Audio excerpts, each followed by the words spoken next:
दोस्तों नमस्कार, good evening. आज भारतीय बाज़ार में आपको ज़ोरदार ज़बरदस्त वाली सेलिंग देखने को मिली और हमने ग्रुप में मेंशन भी कर दिया था कि 26,000 के नीचे निफ्टी निकलने लग जाए तो अपने जितने लॉन्ग सौदे हैं उनको अनवाइंडिंग कर लेना है, क्योंकि यहीं पे आज सबसे पुट राइटर थे वो वहाँ पे ट्रैप हो गए। क्योंकि 26,000 का लेवल था और 26,000 के लेवल को जिस तरीके से निफ्टी ने ब्रेक किया और उसके नीचे सस्टेन भी किया, तो हैवी सेलिंग हमें देखने को मिली नीचे की तरफ। तो आज का दिन कुल मिला के बहुत ही ख़राब रहा इंट्राडे ट्रेडर के लिए और फॉर इन्वेस्टर के लिए।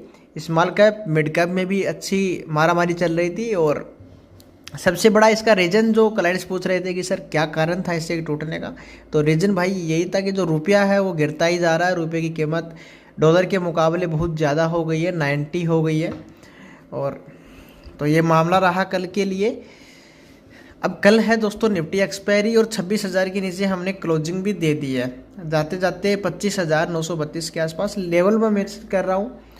रेजिडेंस आपका पहला जो रहेगा खुलते ही 26,068 का रहेगा और यदि गैप डाउन खुलता है मार्केट ग्लोबल रीजन की या किसी भी वजह से तो 25,850 और 880 इस एरिया में आपको ट्रेड खोजना है, क्योंकि यही जोन होता है जहाँ से ट्रेड आपको निकालना होता है। सपोर्ट एरिया के आसपास 25,800 भाई स्टॉप लॉस रखना है, क्योंकि ये बहुत बड़ा एरिया है।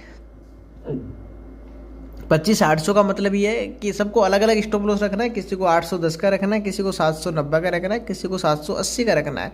80 के नीचे किसी का भी स्टॉप लॉस नहीं होना चाहिए, क्योंकि यही एक एरिया है। हो सकता है कि इंट्राडे में एक बार के लिए बाउंस बैक 25,800 से इस तरह से हमें देखने को मिलेंगे और 25,960 और 26,060 ये 100 पॉइंट की रेंज रहेगी, ट्रेड रिवर्सल की रेंज, और यहाँ से मार्केट वापस नीचे आने की कोशिश करेगा। तो 26,200 मैंने सेल निफ्टी का जोन दे दिया, आप ऊपर देख भी रहे हैं, मैंने ऑलरेडी कर दिया इसके अंदर। और 26,068 भी छोटा आपका रुकआउट रहेगा।